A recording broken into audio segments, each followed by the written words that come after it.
The true teachings of the original apostles remains one of the most debated over subjects in the Bible.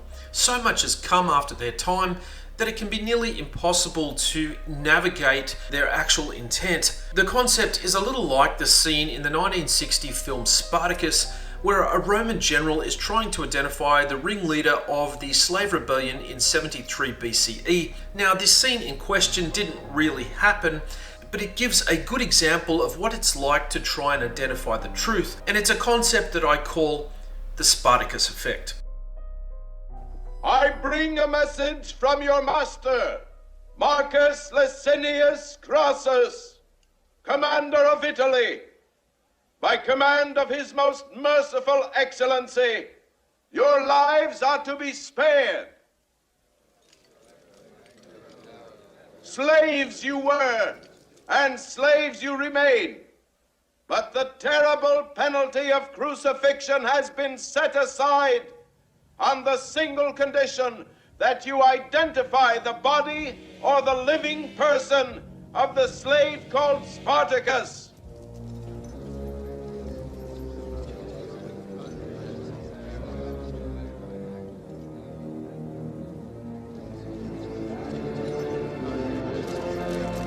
I'm Spartacus! I'm Spartacus!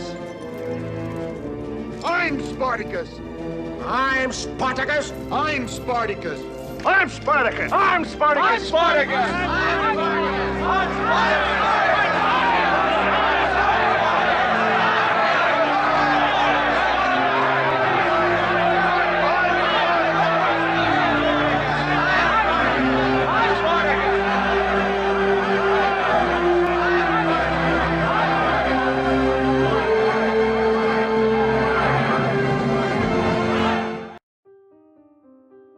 Not too long after the death of the last original apostle, who many believe was Yochanan, that is John, if you believe he actually died at all, many apostasies began to arise. From around 100 CE until the convening of the First Council of Nicaea in 325 CE, there was what's known as the Ante-Nicene period. During this time, amidst the apostasy, arose four individuals: Simon of Samaria, Ignatius of Antioch, Marcion the heretic, and finally Emperor Constantine, the last of which had the most influence on Christianity's codification and operation. This is despite the fact that Constantine wasn't considered among the ante-Nicene church fathers. He was more of an overseer and a consultant over rulings. Simon and Marcion are also not considered ante-Nicene church fathers because they were branded as heretics, but nonetheless much of their influence survived. For example, the concept of the Old and New Testament was the genesis of Marcion, and Simon was the first to mix the original faith with paganism, which included total rejection of the Mosaic law.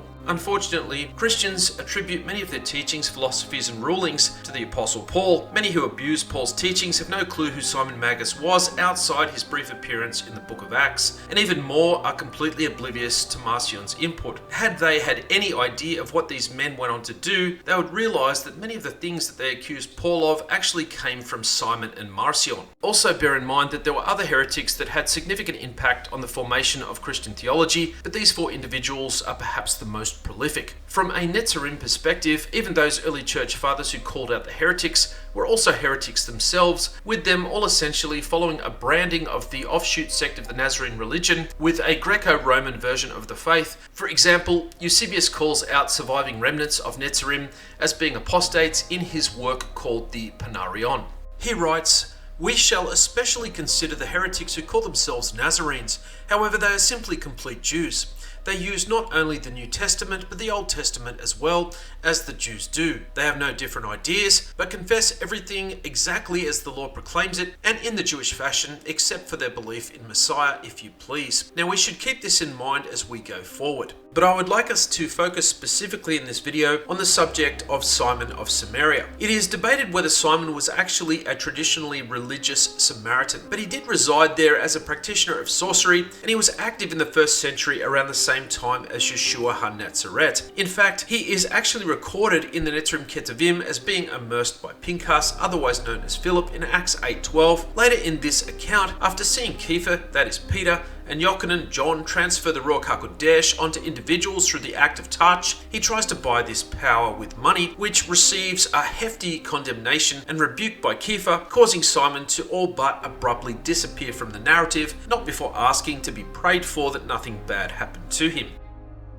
It is important to mention that the Samaritans were a people who believed in the same God as the Jews, but with many distinctly different approaches, much like Christianity today if we compare it to Judaism. So therefore it is questionable to assume that Simon legitimately engaged in the Samaritan religion, as the Samaritan religion denounced any form of witchcraft like Judaism. According to pseudo-Clementine literature, Simon the Samaritan was a native of the town of Gitta. The name of his father was Antonius and his mother was Raquel. He studied Greek literature in Alexandria, learning medicine, philosophy and magic, but his ambition to achieve notoriety pushed him to eventually proclaim himself as the highest power, higher even than the God who created the world. It is believed that Simon already had a sizable group of followers before his short-lived conversion and association with the apostles, but certainly after the encounter he did anything but go and hide under a rock for the rest of his life. He eventually went on to Rome, where he accrued an even larger following, borrowing many of his beliefs from the apostles, but merging and trimming them as it were, blending concepts within the Hebrew Bible with Stoicism, Neo-Pythagoreanism, and Greek philosophy, taking on a form of an esoteric understanding of creation and the primordial man, all neatly rolled up into an understanding of the Creator as an infinite mental fire, loosely linked back to verse 24 of Deuteronomy 4 that says, Elohim is a consuming fire. Consequently, early church father Irenaeus wrote in his work against heresies that this Simon of Samaria was one from whom all sorts of heresies derived their origin. Simon is known in hereticological literature as the arch-heretic from which all Christian heresies spread, especially Gnostic heresy. So what is Gnosticism? It means having knowledge, and was a collection of religious ideals and systems that coalesced in the first century among early Christian sects. It is an emphasis on spiritual knowledge and enlightenment. It was infused with a mixture of Judaism, pagan magic, and Babylonian and Greek thought. Gnostic thought represents the thinking that the material world was created by a lesser divinity, and thus the world is flawed and evil, and that salvation comes from a direct knowledge of a hidden creator divinity. This is known as dualism, and in contrast, Jewish thought teaches that man's duty is to sanctify Hashem's name in the material world and bring down, as it were, holiness to the world, whether through an act of sanctifying food, full body immersion, and of course acts of righteousness. Simon Magus was a sorcerer, a mystic, and is often called the first Gnostic, a self-deifier, the bad Samaritan, the ultimate heretic, who, according to novelistic literature, spoke with a dog, made dead people and statues move, flew through the air, and had a demonic assistant. In one account, Simon, whilst in Rome, has another confrontation with Kepha, and this time Shaul, in which they have a supernatural duel where Simon ascends into the sky and is struck down by Kepha by the power of the Ruach HaKodesh. By definition, Simon is a Catholic in the sense that he is universal in his theology. Initially, he was somewhat of a religious entrepreneur,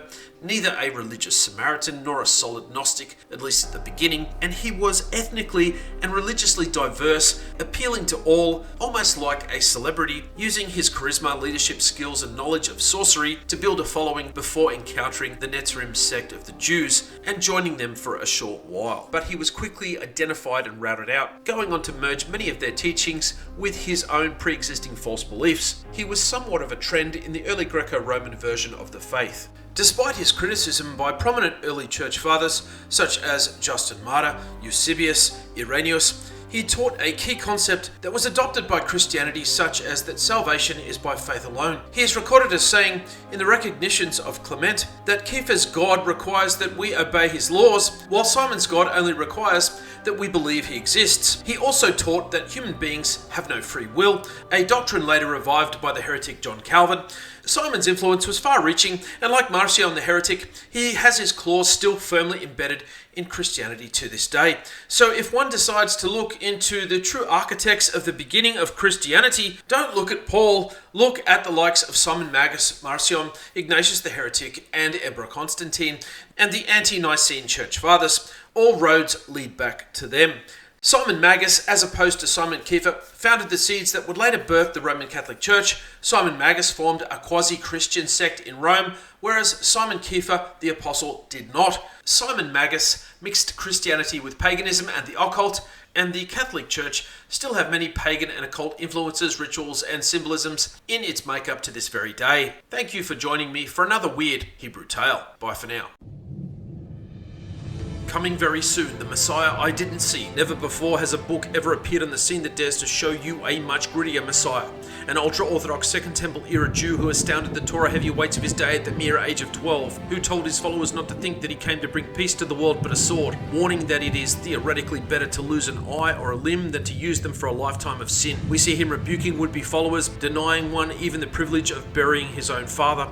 We see the Messiah using harsh language like hatred towards one's own family, and even one's very life in comparison to the pursuit of righteousness. We see a man who declared that he came to set the world on fire, and one of his last commands to his inner circle before his crucifixion was to tell them to sell their possessions and buy swords. Many of his closest students were zealots, groups of insurgents against Rome, ready and willing to physically bring the kingdom by force. Born in an animal shelter and laid in a feeding trough, hunted, living most of his life in secret, catapulted into a controversial and short-lived ministry, ending in torture and a brutal execution. This man has become the most fixated upon, yet most misunderstood individual in human history. This book dares to tackle some difficult yet crucial subjects in order for you to have a fighting chance to be in right standing with him. Topics that you can go a lifetime in the Messianic world without hearing a hint of, such as the teaching that you are Elohim, Yeshua's declaration that all men are divine, an answer to an age-old debate that has been sitting right in front of us the whole time, the Messiah's declaration to listen and to learn from the Jewish sages in the chapter. All that they tell you, do and observe. What did the crucifixion of Yeshua really look like, and where did it really happen, and why it matters, why the Son of Man was betrayed with a kiss, how the Messiah was actually a shepherd at war, and how a lack of fear of Messiah has led to a stumbling block in the Messianic world. Many institutions that profess belief in him are largely fixated on marveling at him, finding validation of him in the Tanakh, pinpointing the timing of his arrival, spending lifetimes on talking about what he did at the cost of neglecting to do what he told his followers to do. This book will knock you down, but if you get back up and take it on board, you will be back on track. Available at Amazon and all good online bookstores. Bye for now.